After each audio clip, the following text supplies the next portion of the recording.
नमस्कार, स्वागत है आपका इस वीडियो लेक्चर में। आज हम पढ़ेंगे स्वयं प्रभा के बारे में।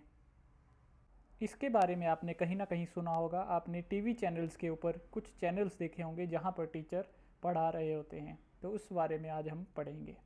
सबसे पहले अगर हम स्वयं प्रभा की बात करें तो ये कोई रिसेंटली गवर्नमेंट द्वारा स्कीम नहीं चलाई गई है, ये 2017 से चल रही है। लेकिन समय समय के साथ इसमें कुछ एडिशन होती रहती है, तो उस कारण से ये न्यूज़ में रहता है। तो स्वयं प्रभा की अगर हम बात करें तो ये एक इनिशिएटिव है मिनिस्ट्री ऑफ एजुकेशन का, जिसका मकसद है कि हमने क्वालिटी एजुकेशन प्रोवाइड करनी है भारत के हर एक बच्चे को, और 24/7 यानी कि 24 घंटे 7 दिन हमने एजुकेशन प्रोवाइड करनी है। लेकिन एजुकेशन कैसे प्रोवाइड करेंगे, ऑनलाइन या ऑफलाइन या कौन से मीडियम से? तो मीडियम रहेगा, या फिर इसमें मीडियम है ऑनलाइन। और ऑनलाइन कैसे? थ्रू डीटीएच यानी कि चैनल्स के थ्रू, जैसे कि स्टार प्लस, डिस्कवरी, जैसे इसमें हम अलग अलग सीरियल्स, मूवीज़ देखते हैं, वैसे ही एजुकेशन के लिए चैनल्स कुछ बनाए गए हैं। उनके थ्रू जो है क्वालिटी एजुकेशन प्रोवाइड करना इसका मकसद है। मिनिमम 4 घंटे का एक दिन का कंटेंट रहेगा, और उस कंटेंट को एक दिन में 5 बार रिपीट किया जाएगा। अगर हम स्वयं की बात करें तो स्वयं की फुल फॉर्म है study webs of active learning for young aspiring minds. अब हम देखते हैं ये काम कैसे करता है। प्रोसेस तो हमने क्या देखा कि यहाँ पर एजुकेशन प्रोवाइड कराई जाएगी डीटीएच के थ्रू या फिर चैनल्स के थ्रू, यानी कि टीवी के ऊपर हम देखेंगे। लेकिन टीवी के ऊपर अगर हमने कोई कंटेंट दिखाना है तो उसके लिए सारा प्रोसेस लगेगा। तो वो प्रोसेस क्या है? तो उस प्रोसेस को, अगर अब हमारे पास टीवी के ऊपर कोई चीज़ आ रही है तो इसका मतलब हमें वो चीज़ कोई भेज रहा है। तो यहाँ पर उस कंटेंट को कौन भेज रहा है? एक गवर्नमेंट ऑर्गेनाइजेशन है जिसका नाम है बाईसैग, गांधीनगर, गुजरात में ये लोकेटेड है। वो डेटा को ट्रांसफ़र करती है सैटेलाइट को, और सैटेलाइट से हमारे डीटीएच को या फिर हमारा जो केबल कनेक्शन होता है उसके थ्रू हमारे टीवी के ऊपर वो कंटेंट चलेगा। अब यहाँ पर क्वेश्चन आता है कि ये जो बाईसैग है, इसके पास वो डेटा कहाँ से आएगा, इसके पास वो पढ़ने वाली सामग्री कंटेंट कहाँ से आएगा? तो इसको प्रोवाइड करेगा, जैसे कि आपने एक ऑर्गेनाइजेशन का नाम सुना होगा, यूजीसी, एनसीईआरटी, आईआईटीज़ या फिर एनपीटीईएल, यानी कि ये सारी ऑर्गेनाइजेशन, इनके साथ कुछ और ऑर्गेनाइजेशन भी हैं जैसे कि इग्नो। ये सारी ऑर्गेनाइजेशंस क्या करेंगी? वो स्टडी मटेरियल प्रोवाइड करेंगी, किसको? बाईसैग को। और बाईसैग जो है इसको अपलोड करेगा सैटेलाइट में, और सैटेलाइट से जाएगा हमारे टीवी में। अब बात आती है, ये जो सैटेलाइट है ये कौन सी सैटेलाइट है? ये अक्सर क्वेश्चन जो है पेपर में आता है। तो यहाँ पर जिस सैटेलाइट का यूज़ किया जाता है इस कंटेंट को ट्रांसफ़र करने के लिए, उसका नाम है GSAT-15। बहुत ही इम्पॉर्टेंट जो है ये फैक्ट है, ये आपने याद रखना है। GSAT-15 की मदद से हम स्वयं प्रभा के कंटेंट को डिलीवर कर पाते हैं, या फिर स्वयं प्रभा जो है वो किसके बेसिस के ऊपर काम करता है? GSAT-15 सैटेलाइट के ऊपर।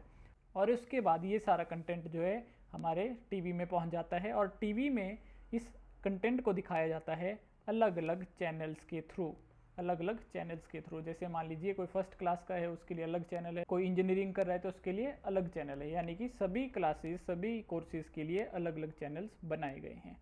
अब ये जो सारा प्रोसेस है इसको मेंटेन करता है, यानी कि ये ढंग से काम कर रहा है, सारा कंटेंट ढंग से जा रहा है या नहीं जा रहा है, तो इसको जो है मेंटेन करता है, उसका नाम है इन्फ्लीबीनेट। ये अगेन ये एक गवर्नमेंट ऑर्गेनाइजेशन है जो यूजीसी ने बनाई थी। इसके बाद अगर हम एजुकेशन की बात करें कि कैसी एजुकेशन प्रोवाइड करवाई जाती है स्वयं प्रभा के थ्रू, इसको हम डिवाइड कर सकते हैं स्कूल एजुकेशन, हायर एजुकेशन और कम्पिटिटिव एजुकेशन। यानी कि अगर कोई स्टूडेंट स्कूल में पढ़ रहा है, कोई हायर एजुकेशन ले रहा है, या फिर कोई कम्पिटिटिव एग्जाम्स के लिए प्रिपेयर कर रहा है, तो उसे एजुकेशन प्रोवाइड करवाई जाएगी स्वयं प्रभा के थ्रू।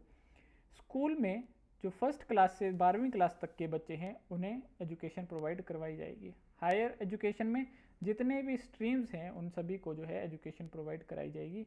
और कम्पिटिटिव एग्ज़ाम, यानी कि कोई एंट्रेंस एग्ज़ाम दे रहा है या फिर कोई प्लेसमेंट या जॉब्स की तैयारी कर रहा है, उनके लिए भी यहाँ पर कंटेंट अवेलेबल है।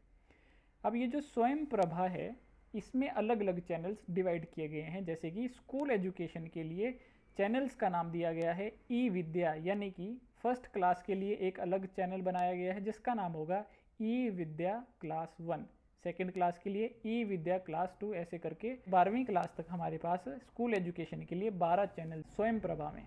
अगर हम हायर एजुकेशन की बात करें तो सभी स्ट्रीम्स के लिए अलग अलग चैनल्स बनाए गए हैं और टोटल चैनल्स हैं 40।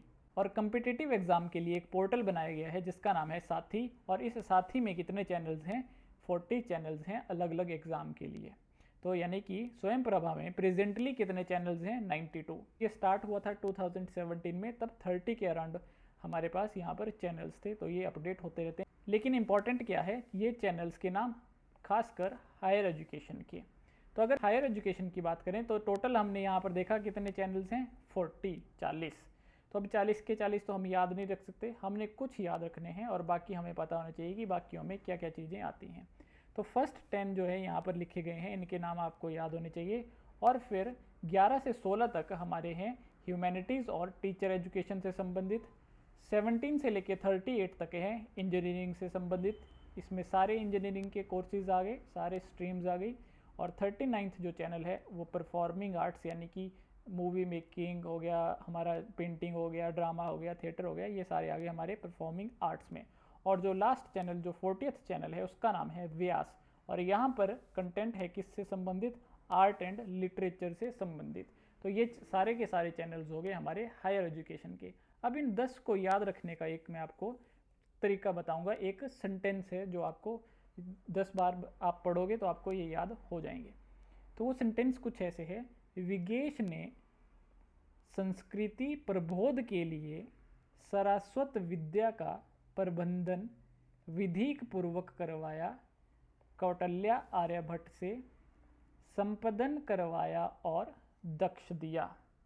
फिर से मैं रिपीट कर रहा हूँ, विगेश ने संस्कृति प्रबोध के लिए सारस्वत विद्या का प्रबंधन विधिक पूर्वक कौटिल्य आर्यभट्ट से संपादन करवाया और दक्ष दिया।